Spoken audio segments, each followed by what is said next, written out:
Welcome back to Earth Station Trek, a show where we trek from the early days on NBC to the future on Paramount Plus and everywhere in between.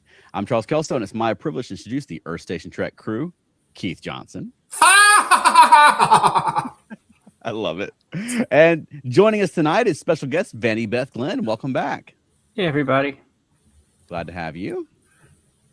Now, before we went on, Vandy Beth, you mentioned a piece of news that came out today, which was in relation to the Star Trek ongoing saga of the Star Trek movies. Oh boy.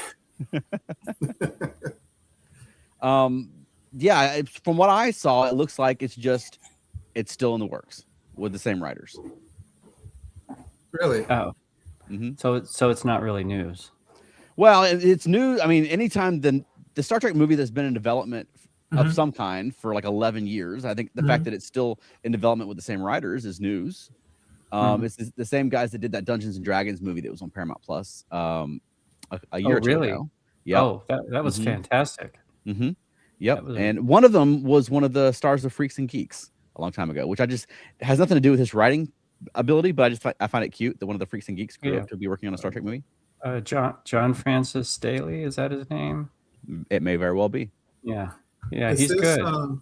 Is this OS universe or we don't know. Kelvin, so we don't know which one it is. Yeah, the story I saw had the Kelvin picture alongside it, but I mean there's been no announcement as to what exactly they're going to do. My expectation is it'll be a reset. I think it's been too long for them to capitalize on the Kelvin movies, really. Right. So, but it's good. It's positive development that they didn't announce a different creative team, as has been the case for the last several years. Right. And the fact that this thing is still carrying on, and that someone at Paramount is still carrying forward with Star Trek, because the state of Star Trek is a little bit uncertain right now. That they're canceling everything, tearing down the sets, and we don't know what's going to happen. So the fact that they're working on a film is good, right? Definitely. Speaking of that, did y'all mention that? The sets, last week, the sets being torn down? I think it came up. We didn't really cover it as a news item, but yeah, that they're tearing down the sets, which sort of kills any prospect of future Starfleet Academy, but also the year one that they've been sort of touting. I mean, once those sets are gone, that's to me the big incentive of doing one of those projects is the fact that they have the studio and the sets and so forth. You know, right. Yeah. So we'll see.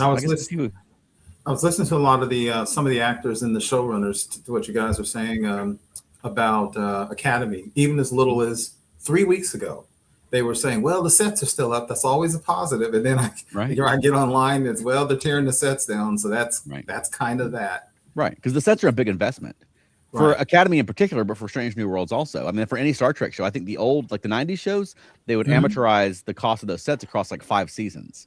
Right, because that's one of the big expenses of Star Trek is having those sets. Amortize. What did I say? You said amateurize. I don't think I did. I think maybe I mispronounced it, but I don't think I said amateurize. Okay. Well, I'll check the tape. Speaking of something I meant to post as well is you probably saw as well that they're going to auction off stuff from those sets as they tear them down, so people can sign up for it. I think natives, because it's in Canada, right? I think locals or something don't have to pay, but others have to pay a certain amount to be able to. But yeah, you can't get much more permanent than not only tearing the sets down, but selling off the crap. Yeah, hawking it. Right. Who wants a piece? Right. All right. Keith, we want to restart Starfleet Academy, but there's that guy in Akron who won't sell the captain's chair. Right. All right, Keith, we have some This Week in Trek this week. Yeah, just a couple of things we've got real quick. On 13th of April, back in 1987, was the final draft for, this is a big deal back in the day, and I remember following this in the news and the message boards and stuff. They finally submitted the final draft for Encounter at Farpoint. Okay. And those who were there, who were following this, like me and Charles, you were, and I don't know if you were, Vandy Beth. Again, I wouldn't say I was following it. I was like 6 years old. Oh, well, I guess you wouldn't have been. I was following Thundercats at the time. The 2011 remake is much better than the original, but that's a whole other conversation. Oh, okay. Yeah. So the final draft, and as sure as you know, we all know, of course, when the final draft was done and they looked at the filming schedule, they're like, "Hey, man, there's not enough there's not enough time in here. Then the network, given what they were trying to do going into syndication, the network was kind of like, well, if we need this to go into syndication, this needs to feel a little bit more like a TV movie. So of course, this is how blah blah blah. Long story short, we got Q because Gene Roddenberry needed filler, and so they threw Q in. Because if you look at the actual story on the planet, it does feel kind of light, or it does for an hour and a half, 90-minute episode, and that's where we get Q from, which is amazing. Yeah. And I know Dorothy Fontana didn't care for the Q editions. And I have a lot of respect for her, but the Q editions to me are the memorable parts of that, you know. And I think I said this when we were talking about Picard, but I mean, you wouldn't have had Groppler Zorn returning in Star Trek Picard. It wouldn't have quite the same punch. Right. Do you know what she didn't like about Q? Well, I don't think she liked that. Roddenberry added like 30 minutes to her script. That was unrelated to the story that she was telling. I could see. Interesting. And the rest is history, as they say. I can see a writer like Dorothy Fontana who's dedicated to the process and the structure and such like that probably wouldn't enjoy adding a Deus Ex Machina character to any story. Sure. Yeah. So I understand her reservations, although I agree with you that Q pretty much makes that story. Right. Right. Then this is just one of those, it's one of those enough said moments. 14th of April, 1996 was filming began on, Paul Schneider submitted the final outline for another episode, Balance of Terror. Okay. And what can you say? The Romulans. Yeah. Nailed it. Yeah, right. Well done. Yeah, exactly. It's based on the bones of it are based on a rather famous World War II movie called, I think it's The Enemy Below. I believe that's the one. And if you look at it and look at that episode, it is nothing but a submarine and a surface destroyer show. I mean, they even do stuff that seems kind of silly, but it's still cool. Like there's whole scenes where they're basically motionless and they're whispering. And Kirk's like, "Work quietly, Mr. Spock."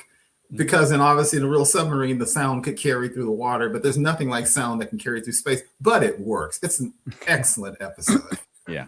And there's been a lot of Star Treks that have B stories or B plots, C plots even. I think Balance of Terror does it better than any of them. Weaving the A, B, C, E story, like that. Everything just weaves together perfectly into one big story. And I think it's fantastic. Absolutely. And one of the best scenes ever is when Kirk does that little thing when Styles says, "Give it to Spock." And he goes, I suppose you're complimenting Mr. Spock on his ability to break code or whatever. He goes, "I'm not sure." That's the great thing. He grabs his chair and spins around. So here's one thing you be sure, believe any bigotry you've got in your quarters. Love that line. Absolutely. Such a great episode. And also the introduction of, Spock's father. Mark Leonard. Sort of. Yeah. Mark Leonard. Okay, I thought this is interesting. This is a triple threat. The 15th of April, back in 1996, and Charles, this will really mean something to you, was the debut of the DS9 episode Hard Time. Yeah. Chief O'Brien. Why am I even bringing that up? Because Chief O'Brien is said to be the most suffering guy in the history of Star Trek, and this is one of those. And it's a good episode, but it falls victim to the fact that it was made in the 90s, and there's no repercussions for it whatsoever. Right. The man spends 25 years doing Hard Time and kills his only friend and cellmate. And I mean, 2 weeks later, you see him again, and he's just the chief. He's not in therapy for the rest of the show. Right. Kind of like Picard in The Inner Light, where he spent decades, and then the next week he's back and he's in command of the Enterprise. At least Picard had a nice little life on a planet with a family. O'Brien was in a jail cell. Then on the same day, the 15th of April, tax day in the United States, in 1998, enough said, In the Pale Moonlight. Yep, nailed it. Yeah, absolutely. And one of those, I know, it's one of those we've talked about before. Gene Roddenberry would have hated it because of everything it said about, everything that goes against what he believed in, but it is such a great episode. I'll say like 1980s Gene Roddenberry would have hated it. I think 1960s Gene Roddenberry would have liked it. That's true. He was much less averse to character drama and things like that, just people going through human experiences. Then by the time of the 90s, when he sort of had become Guru Gene, and was more about showing this perfected humanity, because the characters in the original series were not perfected humanity. Yeah, this is so true. And of course, it gave us incredibly quotable lines, but it also gave us one of the best memes in Star Trek, "It's a fake." And of course, you go online and "It's a rake, it's a snake, it's a cake." It's on and on and on. Yep. Now this is now newly significant in the same year, 1998, because now you've got Voyager and DS9 running simultaneously. April 15th, also the Omega Directive premiere for Voyager. Okay. Yeah. Yeah. The introduction of the Omega particle. Right. That became relevant again later. Yeah. That weird thing where somehow something the size of an atom could blow up like a whole section of subspace. Very interesting. Yeah. I like when you said that, sure. I'll buy it. Why not? Yeah. And the last one I've got, and we don't usually do birthdays, but I did think this is super significant. Tomorrow is the 97th birthday of one Michael Forrest. Wow. AKA Apollo from the original episode Who Mourns for Idoneus. He is still kicking, and he and Shatner's 95, 97, and there's only a few of them left. So that's a big deal. Yeah. He came back in a Star Trek fan film about a decade ago on the first episode of Star Trek Continues, and he was phenomenal. Playing Apollo again. And he was great. He's still got it. And Michael Forrest is a wonderful actor. He's a very large man as well. But I mean, I think it's great that he's still around and hopefully doing well. Does he still look as good in a toga? I mean, he's pulling off better than I would have. I'll say that. Also, given the time he was in, like you said, he's a large, strapping man. If you ever watch Westerns, I still watch a lot of Westerns. He shows up like every week on some Western, because of course he does, back in the day. But also, I mean, as someone who's coming on to play a Greek god, you buy it. Yes. You know? Absolutely. That's this week in Trek history. Well, thank you for that. Now we're gonna be talking about Clint Howard tonight, but first let's grab a couple of contents. Matt Sweatman says, I was following the coming premiere of TNG and Starlog magazine, so my info was not very timely. Magazines, remember that? You had to wait for something to come out. That's right. Bill says, I'm on time. I'm here. Great to have you, Bill. Yep. And then Matt Sweatman says, we have our Tranya ready. Yes. I hope you relish it as much as I. Yeah, so Vandy Beth, you brought up the suggestion of talking about Clint Howard tonight. And of course, I'm down because I love Clint Howard. But why did Clint Howard spring to your mind? And why the suggestion of talking Clint Howard? Well, you've got your guest stars who appear so many times and in so many different roles that they some of them have even more appearances than regular actors in various series. I'm thinking particularly of Jeffrey Combs. Another one we've seen several times is James Sloyan. Okay. Probably a lot of others that are escaping Von Armstrong my mind right has now. been in a bunch. Right. That's right. But then you got Clint Howard, who's not really in that category. He's sort of in a category all his own. He's appeared in 6 or 7 of the series, I believe. Typically only once per series. Right. But when he appears, that tends to be noteworthy. And also he holds the record for playing guest roles in Star Trek over the longest span of time. His first appearance in Star Trek was 1966, I believe. Right. And his most recent appearance was just a couple of years ago. So the span was something like 57 years, which is pretty remarkable. I just learned that he broke the record set by Walter Koenig. Okay. Whose first appearance was in season 2 of the original series, and then his most recent appearance was in as a voiceover in season 3 of Picard. So that was 50 plus years. But then Clint Howard broke that with his latest appearance, which I assume we will talk about later. But so No, I'm sorry. Go ahead. No, I was gonna say, and he's not one of those actors who's a chameleon, right? Like, it doesn't matter if he's 8 years old. It doesn't matter if he's under heavy makeup. It doesn't matter if he's 65. Hey, it's Clint Howard. Right. Like, you know, it's Clint Exactly. Howard when he comes on the screen.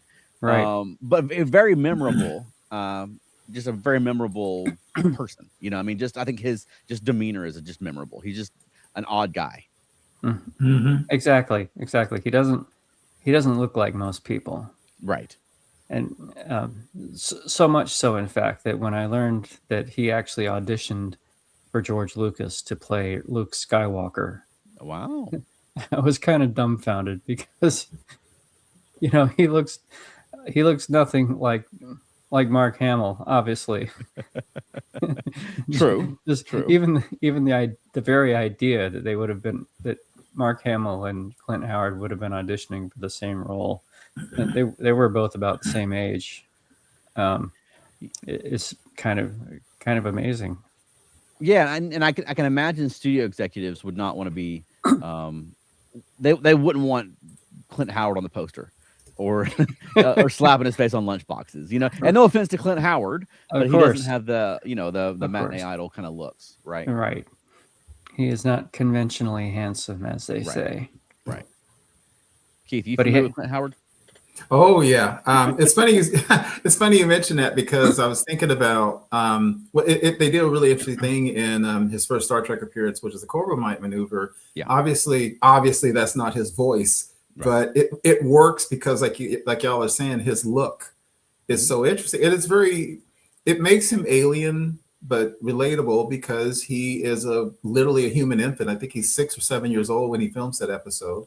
7 years old, and for his people, a full-grown adult operating an incredibly sophisticated starship, that's just how their people look, and it just kind of works. And as you said, he has unconventional looks, so just like there's a couple times he's just kind of looking at them, and his mouth is just kind of agape a little bit, and then of course that crazy voice that they do on top of it, it just adds to really making him seem like a realistic alien.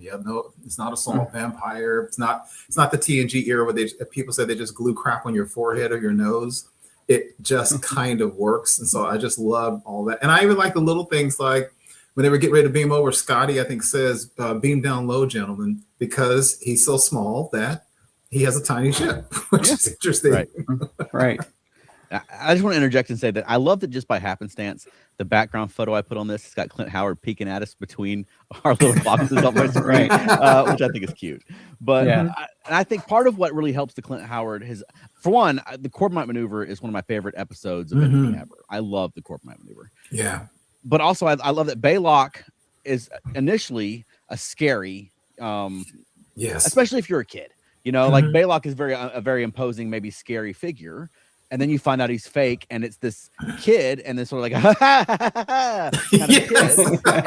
And I think it really works, and I think the fact that they set him up as this menacing figure, and then the payoff is that he looks like a baby that talks like a grown man, and I think that juxtaposition really works. But I think that like you say, I mean, it really does make it feel more alien. And I think they were really trying, especially in the 60s, to do things. It wasn't just the forehead alien of the week that we became accustomed to in the 90s. They were really trying to do weird, interesting things with the aliens.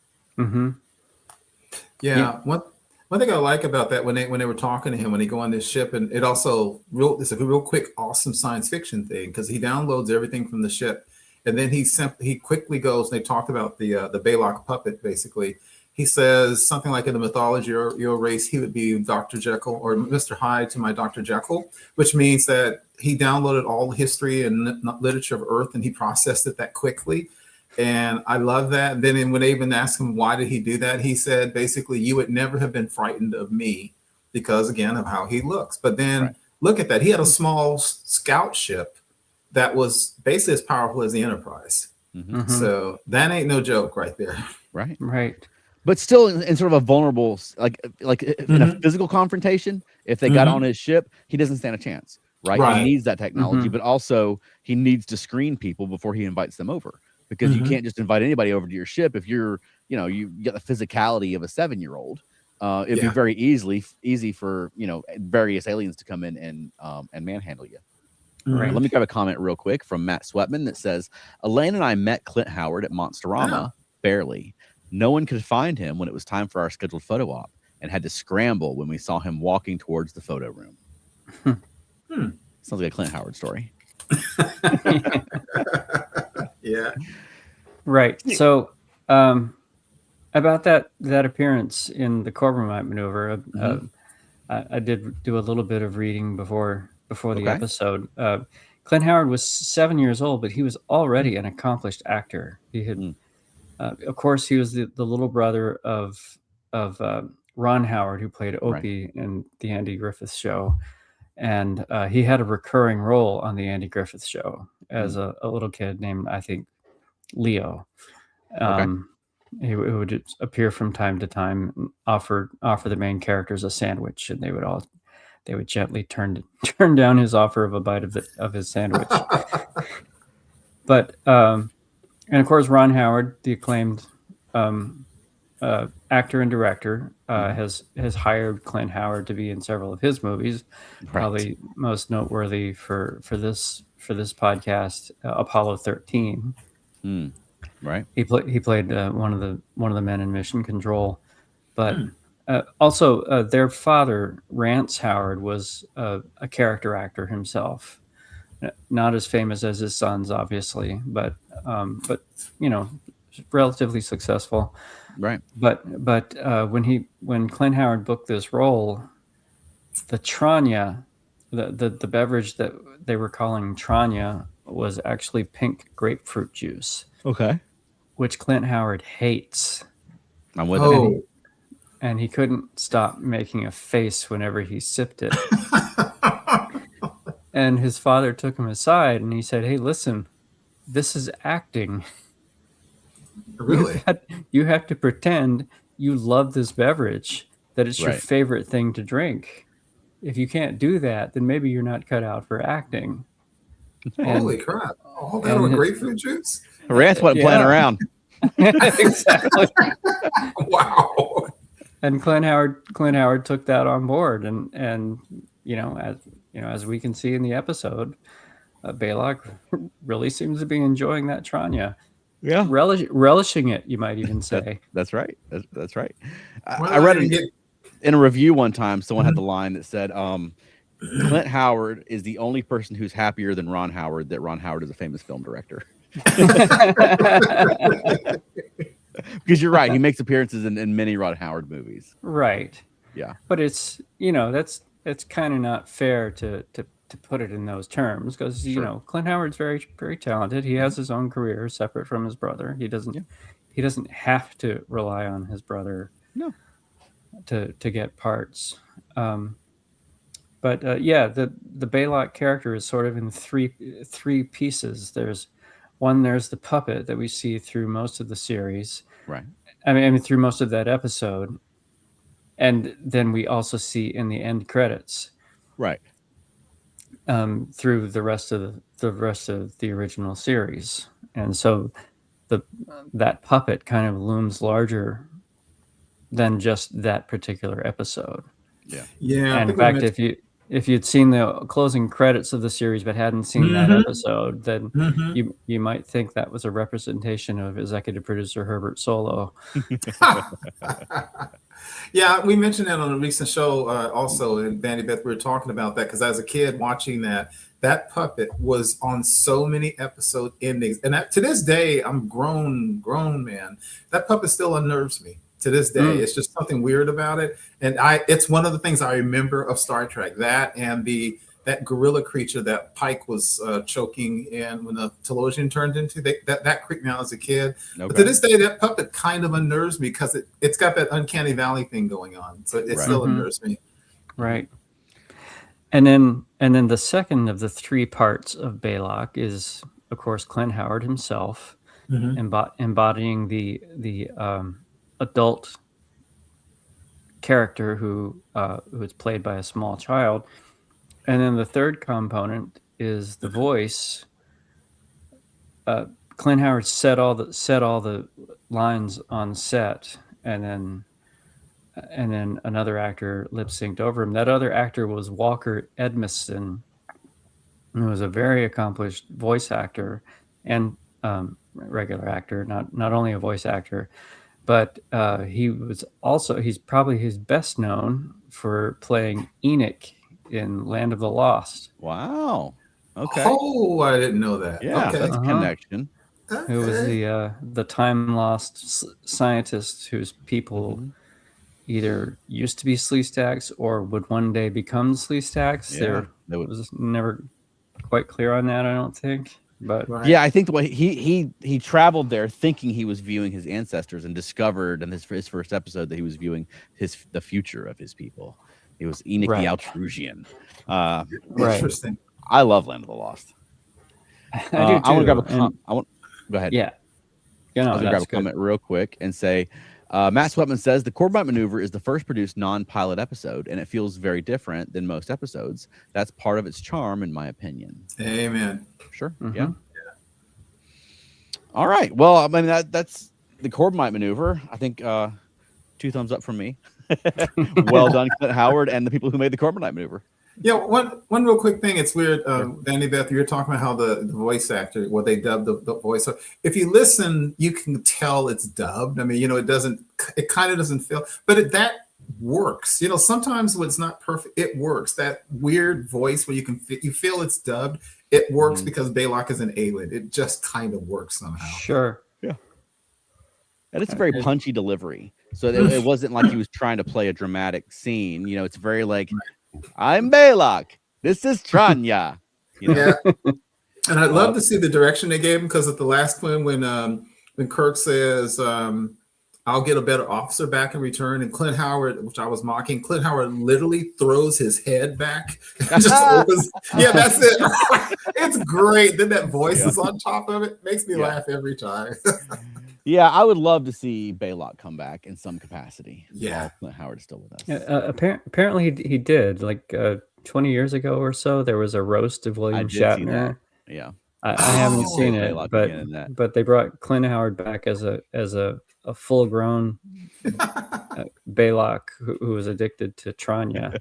I do remember that. That was in the Comedy Central roast. Oh, okay. For those old enough to remember, I'm surprised they didn't just go with Tang instead of grapefruit juice, because that was a spacey drink back then. Yeah, or just put some pink dye in water. Yeah. I don't know why they were so committed to the grapefruit juice, because I'm with him. I don't care for grapefruit juice myself. How dare you? All right, I want to take a quick break. Okay. And then when we come back, we'll talk about the rest of Clint Howard's au revoir in Star Trek. But let me find the ads I'm looking for real quick, because I don't usually cue them. I'm going to try this. Here we go. That wasn't it. I hit the wrong button. As long as it's not bow chicka bow wow, we're good. I'm just going to play this one.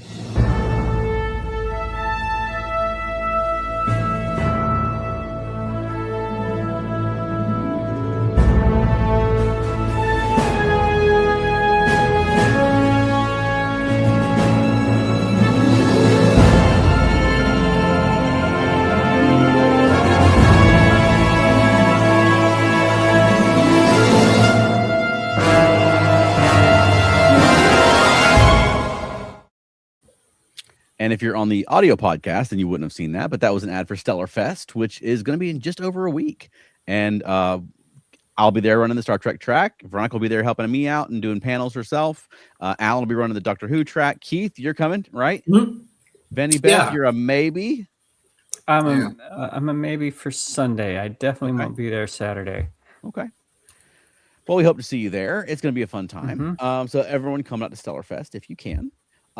But let's get on with Clint Howard, because he had some other Star Trek appearances beyond just Baylock. And I think his second appearance, I think he's going to roll, because Corbomite's a great episode. He comes back and he's in Past Tense Part 2. And I love the Past Tense part. Oh, yeah. Gosh, I forgot that. Yeah, he played a character named Grady, who could not be more different from Baylock. Baylock was a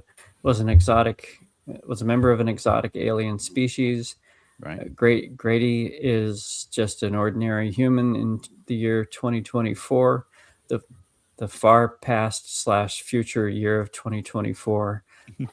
And he's a conspiracy theorist. who appears to possibly suffer from mental illness. Right. I will admit, I went back and looked at his performances to get ready for this podcast, but I didn't have a chance to see the entire episode, so I just sort of fast forwarded to his scenes. Well, I think it's very different from Baylock, but still very much suits Clint Howard. Mm-hmm. I think he's very well suited for the role they gave him. Yeah, and it was a very good episode too. Mm-hmm. I think he's only in the one scene. Yeah, I think that's true. It's kind of a shame, right? Because he was playing a crazy man during a crazy era. Right, the 2020s. The 2020. Yeah. Wow. Right. Yeah. So, and that was a two-parter that had some other great character actors in it, like Dick Miller. Right. Mm-hmm. And it would have been cool to see him interact with. I think his only scene is with Dax and was it Bashir or? I don't remember who was in the scene with him. I do remember the scene though, and yeah, I think that he was great in it as that character. And yeah, Past Tense is one of those 30-plus-year-old sci-fi stories that I wish was less relevant. But unfortunately, I think it still hits. I think the things that they were concerned about in the 90s when they made that episode are still very much relevant to things we're going through today. And I don't think that we've improved in a lot of ways. No, our 2024 was almost as bad as the fictional 2024 in that Deep Space Nine episode. Right. That is very true. I'm going to grab a couple of comments real quick. In relation to Stellar Fest, Elaine says, I'll be there all over the place.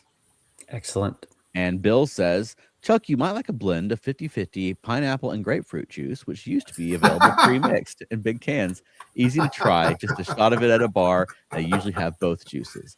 I can honestly say I've never gone to a bar and asked for 50-50 pineapple and grapefruit juice, but I will keep that in mind because I do like pineapple, and so maybe that would make the grapefruit juice more palatable to me. But let's carry on. Grapefruit juice is good for you. I believe you. Yeah. His character is kind of interesting in the past tense because there's so many science fiction shows and movies, as you know, the character who thinks aliens exist and it turns out they're actually correct in this case is kind of it's almost a cliche. It's been done so much, but he does it. And I like the whole thing where at one point he was sitting there and he was like, "I'm invisible," and they were humoring him because you're looking right at him. He goes, "I'm invisible. You can't see me now." Okay, right. Yeah. Right. He does very well with the quirky character because, like we talked about his physicality, I think that lends itself very well to playing the crazy guy who comes out of an alley more so than maybe the romantic lead or something like that. I think that they sort of got him pegged right. Maybe he's typecast, but I think in a role that suits him very well. Right. So since we're talking about him in Deep Space Nine, that means obviously that he skipped The Next Generation. He never appeared in that. That's a shame, of course. Maybe we should spend a couple minutes speculating about who he could have played in The Next Generation. Well, this is Fruit, but I think Ferengi would have been. Yeah. And there was Ferengi episodes in Next Gen. I mean, had they not got Armin Shimmerman, he could very well have easily been that first Ferengi. You know what I mean? Or any of the Ferengi along the way. I think with Next Gen, though, there was more of an attempt to not be the original series again, and I think they became a little bit more comfortable with that as DS9 ran, and really as toward the later end of Next Gen as well. But I can sort of see why they wouldn't bring a very memorable guest character or guest actor from the original series back. Although they did do Mark Leonard, and that was relatively early on, maybe at season 3 of Next Gen. So maybe I'm wrong, but I don't know. I would say I'm going to go Ferengi though. I think there was an actor named Leonard Nimoy who appeared in The Next Generation. Yeah, but that was later on. I think it was sort of like when they started bringing on actual TOS cast members, like season 5, season 6. But early on, I think there was very much an attempt to not have too many Vulcans and not have Andorians and Tellarites and not be the original series again. You know what I mean? True. But you're absolutely right. Yeah, Leonard Nimoy did appear on the original series. We lost Uh-huh. Keith. Oh. What do you guys think? If it had he appeared on Next Gen, who would you have wanted him to play? I think he would not have played a Starfleet officer because fair. Because I think whoever did the casting for the Next Generation, more often than not, went for the tall and glamorous leading man type of actors for actual members of Starfleet for whatever reason. Maybe I'm misremembering there, but that's no. I think, but also they had to fit them in those spacesuits, which were not terrible, especially the first couple seasons. Not terribly forgiving spacesuits. True, very true. So maybe an eccentric colonist on some colony world that needs help. Yeah. Maybe he could have been a scientist or something. Exactly. An Irishman in Up the Long Ladder. Oh my gosh. Why not? Why not? Yeah, I think Ferengi would make sense. You said something I thought was interesting when you were talking about the Fesarius and the stuff. I would really have loved him to come back as Baylock, but as you say, they were trying not to recycle a lot of stuff from TNG, from the original series in TNG. Right. I would love to have them somehow, but it might have been too much for like fan service and callbacks. I'm actually the first guy complaining sometimes about bringing too much stuff back. Right. But a Ferengi I think would be an absolute natural fit for him. Yeah, totally. Okay, but I would say past tense. Mm-hmm. His appearance in past tense is important because it sets the pattern of bringing Clint Howard back for a new Star Trek series. Yeah, totally. If they had wanted to be jokey, they could have made him almost the equivalent of the Igor/Igor to Dr. Soong. And then they could have brought him back for every incarnation of Brent Spiner playing one of the Soongs across history. And he's always got the same Igor helping him with his mad science work. I could see that. Yeah. That would have been amazing. Yeah. Okay. Well, do we want to go ahead and move on to his next appearance, which was in Enterprise, where he played a Ferengi? It was in what now? Enterprise. Enterprise. Was it still Enterprise at that point? It hadn't become Star Trek Enterprise at that point. No, that was season 2. What is this series you're talking about? Oh no, you too, huh? You're outnumbered today, Keith. Well, Keith, what do you think about his appearance in Acquisition on Enterprise? He was fine. I think that was a put your brain on hold and just enjoy yourself. And he was, basically they were kind of going for you ham up the Ferengi because they're kind of a threat, but they're not really a threat. Yeah. And I thought it worked. Yeah, he was. I bet he had a good time once he got over putting all that makeup on. Because Armin Shimon has talked about how that Ferengi makeup is it's a nightmare. But yeah, I thought he was fine in it. And again, like you guys are saying, his quirkiness, his look, it all works. Even the way he can kind of make himself move, he just fits right in playing that. Mm-hmm. Well, talking about fan service, I think that episode is nothing but that episode and the Borg episode. Really, all the episodes of Enterprise where they're sort of winking at the audience and saying, yes, we know that this isn't fitting the timeline and we're doing it anyway. Of all the things I hate about Enterprise, and seems like there's more than one. This episode isn't going to be long enough for me to list them all. Wow. That is the one that probably bugged me the most. Mm-hmm. Yeah, I was really annoyed about it at the time because I was really hoping Enterprise would embrace the era that it was in and stop trying to be the 24th century, but in the 22nd century. That aside, I don't think it's a very good episode. I think it's one of those episodes where a little gang of morons takes over the ship and are seasoned professionals. It's also a little bit sexist and that sort of thing. And very much. That said, though, I do think the Ferengi are fun. I think that the little Ferengi marauders are kind of cute. It is fun to watch. I wouldn't try to make the case that it's good or that it's good for Star Trek or that it's good Star Trek. But I don't. It's not, and the children shall lead, right? I can sit there and watch it and chuckle. You know what I mean? It's not painful. It's not let he who is without sin. I think it's better than both of those. And I think Clint Howard is very well suited to playing a Ferengi. Yeah. So I wish that they would have done more with that. There were so many freaking Ferengi in Star Trek. They could have had a lot of Clint Howard Ferengis. Absolutely. True. Yeah.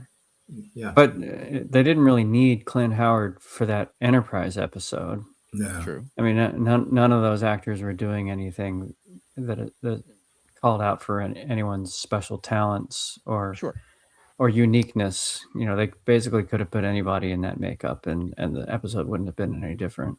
Right. And by that time they had cast so many actors as Ferengi. They got to have a list somewhere of like, here's our Ferengi actors. They're all like 5'2" or 5'4" and fit a certain mold.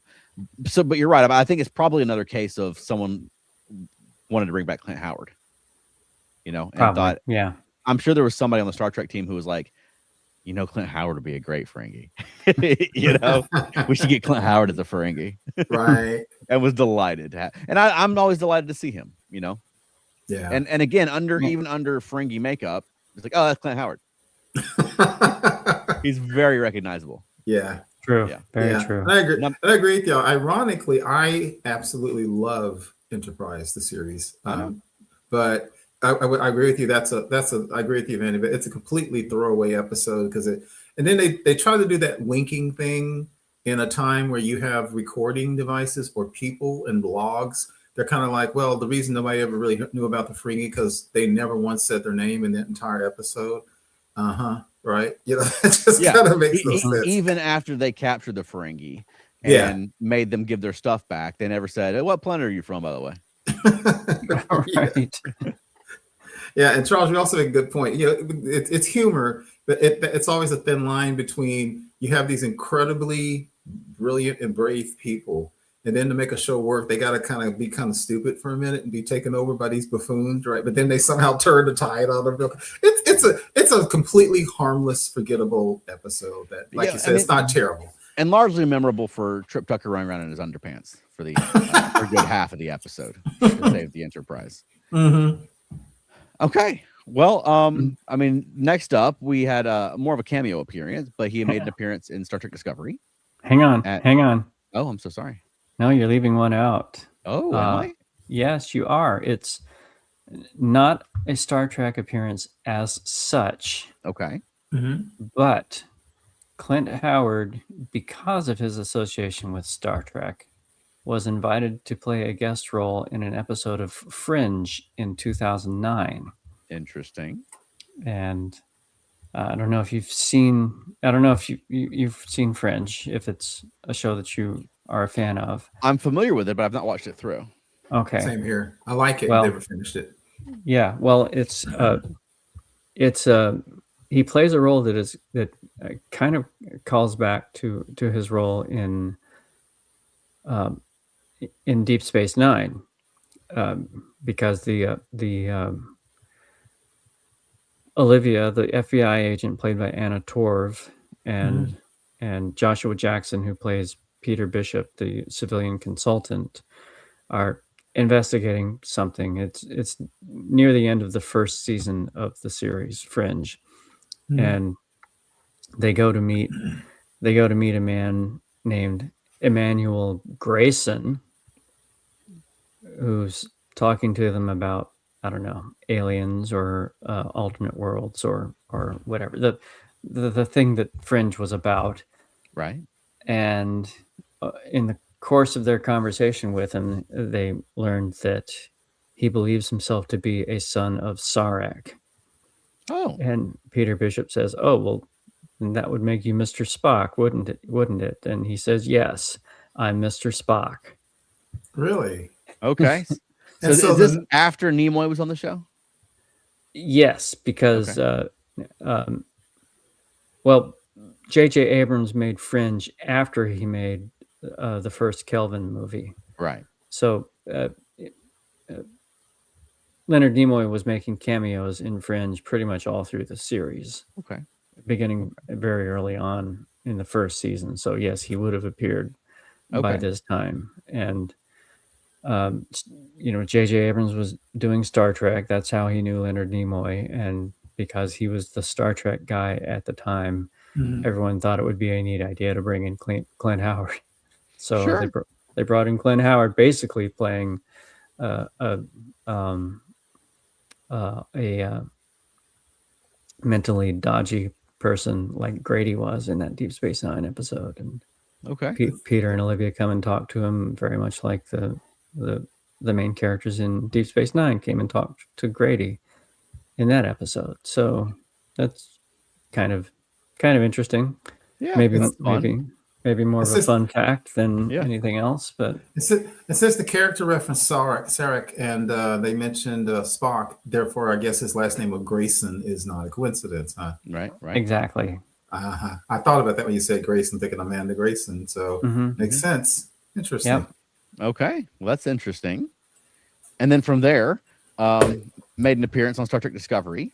Yes. And it was the season 1 finale, if I'm remembering correctly, when they were in that there was like an Orion district on Kronos, and he was an Orion. Well, what do we think of that? Well, he was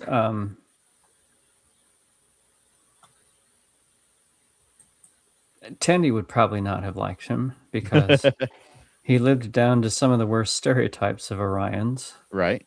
Yeah. He has an encounter with Tilly, and he drugs her, and she passes out, and when she wakes up, near as I can tell, he's trying to cut her arm off. I forgot about that. I forgot. Well, or maybe she had some device on her arm that he was trying to remove, but it looked like he was trying to cut off her arm. Wow. She stopped him and actually said, "Shame on you," which is probably the most Tilly thing, right? And ever. It's always fun to see Clint Howard, and it was fun to see him as another recognizable Star Trek alien race. Essentially, the Orions. The Orions are one of the icons of Star Trek, even though they hadn't been featured nearly as much as you might think for as well known as they are. But yeah, I saw that, I guess, later on, because I'd given up on Discovery season 1. I was struggling with Discovery season 1, especially the back half. And then when I came back to finish it in advance of season 2 is when I saw Clint Howard's appearance. But it's always fun to see Clint Howard. I think whatever kind of Star Trek alien he's playing. Yeah. Well, it's funny you said that, because outside of Baylock, for some reason, and I think I've only seen that episode once, for some reason, that's the image of Clint Howard in Star Trek that comes to my mind more outside of Baylock. As I remember, as you were describing him, Vandy Beth and so forth, I instantly see it. I remember the scene. I remember how he was kind of sleazy and so forth. So for whatever reason, that one has stayed with me. Okay. Yeah, I think it was his part. I think was good. I don't think, for me, that's not a standout episode, but I do think that I do like that sequence though. And as you say, that was the really great line from Tilly, and shame on you. Yeah. All right, and then an episode that I do like a lot more though, and a role I like a lot more for him, is when he appeared on Strange New Worlds and Under the Cloak of War. And that was when they sort of, that season 2 of Strange New Worlds was very much like every week was something, a big swing back and forth in different ways, sort of tonally. Yeah. And that was the one that felt much more to me at the time like a DS9 episode. Like they had just jumped over to like DS9 season 6 era and we're trying to do something on that level.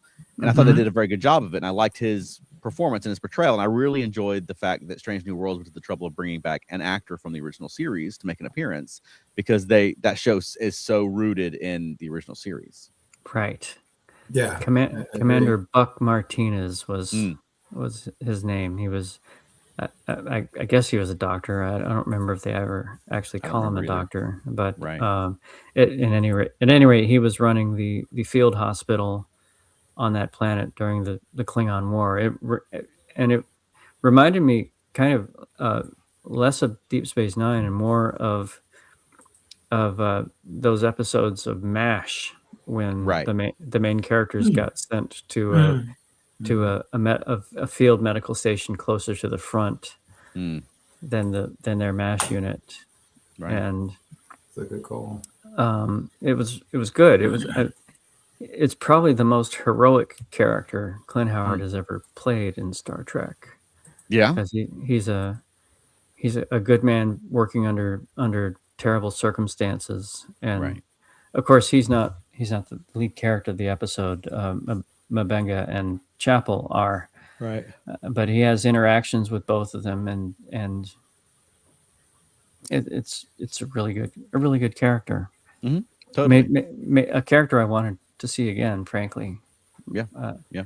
I don't remember if he dies in the episode. I don't think he does. So theoretically, we could see him again in the next 2 seasons of Strange New Worlds. Yeah, presumably. Probably not likely. Yeah, and I enjoyed that Strange New Worlds was sort of honoring Discovery in the sense that they were portraying the Klingon War. Now they were portraying it in their own way. It wasn't. It didn't feel like the Discovery portrayal of the Klingon War. But I do like that they were still acknowledging that was something that just happened a few years ago for these characters, and it has repercussions still in the show because Strange New Worlds tonally is quite a bit different from Star Trek Discovery. For sure, absolutely. So our comment section's a little bit crazy right now. Bill's having technical difficulties. Matt Sweatman spilled soy sauce on his keyboard and started posting math problems. So that's why I haven't been reading. I've been reading the comments since I've been distracted, but I haven't really been highlighting them. Everyone's having a crazy time over there. So just so everybody knows, the comment section's lit up right now. Wow. With nonsense.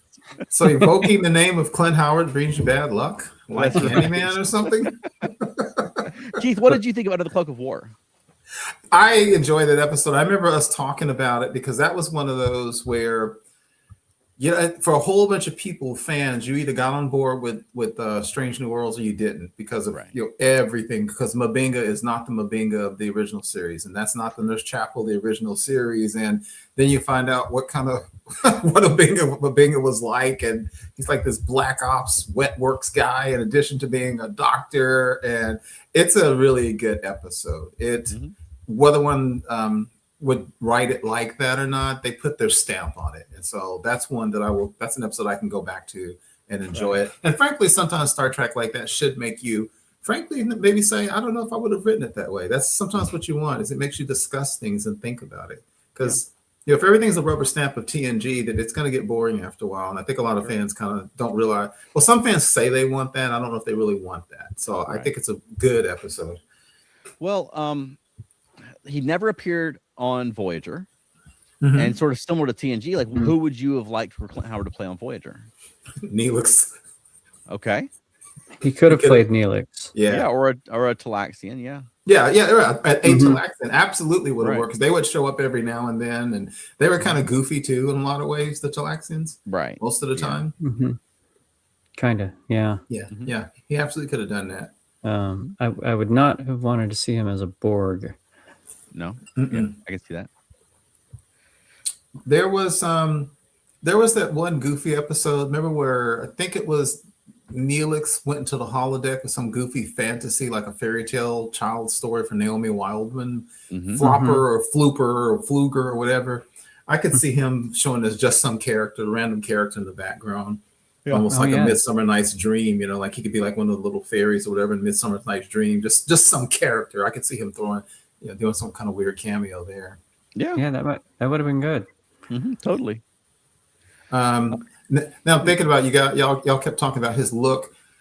One episode that unnerves me more than almost any episode of Star Trek is that crazy Voyager with that clown that traps Harry in there. Yeah, the one I'm talking about. He could be one of the manic people in the crowd because that episode just unnerves me. It's a creepy episode to me for a lot of reasons. He could be one of the background crazy characters. It is a creepy episode. Yeah. So we have some suggestions. I think it looks like Matt has cleaned up his soy sauce and now is commenting again and says he could play Neelix's brother. Yeah. Or Kess's 8-year-old father. Actually, he didn't say or. He said next Neelix's brother, and then he said Kess's 8-year-old father. So he could play both. It could be both. Yeah. Well, given that whole relationship, I don't know that would be too much out of line. Weird. Too unusual. There was also a lot of like holodeck characters on Voyager. I got distracted there because then I thought that, he could have played Captain Braxton, but then that would have been a little bit probably too similar to what he did on Past Tense, because we met Captain Braxton from the future and then went back to Past Tense and met him as the homeless guy who was sort of driven mad by the fact that he was trapped in the past. But I think he would have been a good candidate for that as well. Yeah, a lot of potential characters in the holodeck. Yeah. So what's the verdict on Clint Howard? We like him?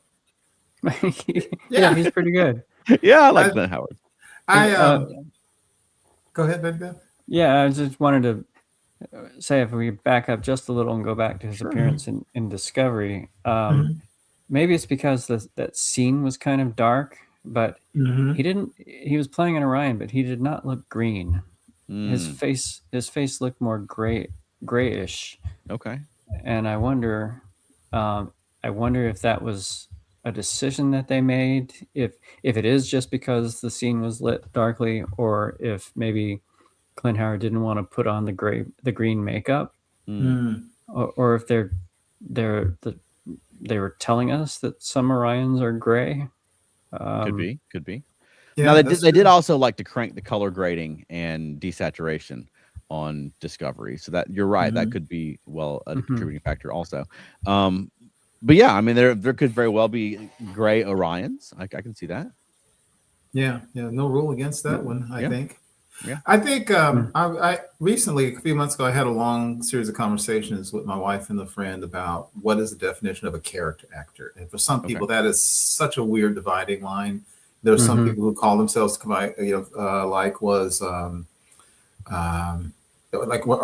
are some people like what's his name? Some people, Paul Giamatti has done a lot of roles, but sometimes people said he's done what you call character actor work.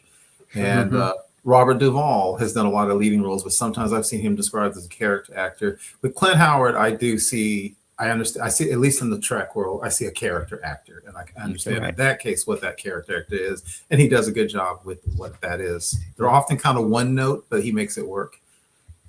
Okay. Well, any closing thoughts about Clint Howard before we close this thing up?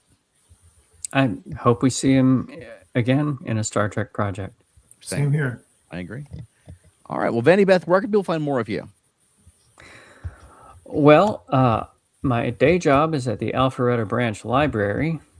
I'm there most days from 10 to 6. So if you live in Alpharetta or live near Alpharetta and you want to stop by during those hours, I'd be glad to see you. But the big news I have going on right now is, as you all know, I am a stand-up and a storyteller. And next month, I am taking my one-woman show to Dublin, Ireland, where I'm performing in Wild Stages, which is Dublin's queer theater festival. Wow! And congratulations! Yeah, thank you. I'm very excited about that. I'm going to be performing I've got 6 performances over a whole week, and I've never been to Ireland before, so I'm gonna try to save some time to do some sightseeing. But have you been watching Up the Long Ladder in preparation? Oh my God! I have not been doing that. I have very much not been doing that. Whatever you don't go anywhere to see Danny Boy. I hear they get sick of that song. I bet. But if anyone listening or watching lives in Ireland and would like to come see my show, that would be great. I'd love to see you. And fantastic. I think it's a good show. And if you hear about it on this show and go see Vandy Beth, mention the Earth Station Trek, because I would be delighted if someone came up to you in Ireland and said, "I saw you on Earth Station Trek." That would make my day. That would make mine as well. That would be amazing. Yes. Well, congratulations. That's fantastic news. That is well Thank you. Deserved. We've seen you several times doing your show and your stand-up here in the Atlanta area, so I'm thrilled that you're getting to take it international now. Thank you very much. I appreciate that. Yeah. And Keith, where can people find more of you? You can find me on Facebook, primarily the ESO Network Facebook groups. And Veronica and I can be found at feltnerdy.com or Felt Nerdy across social media, or Felt Nerdy and Dirty if you like dirty puppet shows. This weekend, we can be found at Puppet Palooza, which is a puppet festival in Helen, Georgia. We're going to be debuting a new work in progress piece that we're developing. It's an adaptation of Frank R. Stockton's The Bee Man of Orne, which is a very stylistic shift for us. So we're excited about that. Veronica's in the next room working hard on the puppets right now. But we'll be getting that on the stage and then hopefully booking that in the near future. Also, you can find us on May the 2nd at the Aurora Theater in Lawrenceville, Georgia on Free Comic Book Day, doing our Star Trek parody, Captain Peak. And so we'll be getting Captain Peak and the Ensign back out of storage and taking them back out. And that's going to be a lot of fun. And so, yeah, follow Felt Nerdy and Felt Nerdy and Dirty. Just don't load Felt Nerdy and Dirty if you're at your work computer or with young people around, because it's very much dirty. We've been posting a lot of, over the last year, various people who have sent us film footage of us performing. We just haven't had a chance to post or hadn't got around to it. So I went through and just compiled it all and edited it, and we've been putting it out sort of dribs and drabs. So follow the Felt Nerdy and Dirty YouTube, and you'll be able to see that there. And you can also find us at Monkeying Around, where we talk about the monkeys. And we go live every Wednesday at 8 p.m. Eastern, talking about the monkeys, and we have a great time. And just a few weeks ago, we were talking about That Thing You Do with its monkeys connections, and Clint Howard appears in That Thing You Do. So there's a tie in there. Yep. Excellent. Fascinating. Well, go ahead. I just briefly, I hate to say I'm surprised. I've never even heard of the B-Man of Orange. So I just looked it up real quick while you were talking. Okay. I pride myself on at least having heard of everything. If I've never read it, this is completely new to me. It's a wonderful little fantasy story. And if you're not familiar with it, Have I Got the Puppet Show for you? Awesome. And Veronica's not here. So does anyone have a closing for us this week? Vandy Beth? I hope you relished this as much as I did. Perfect.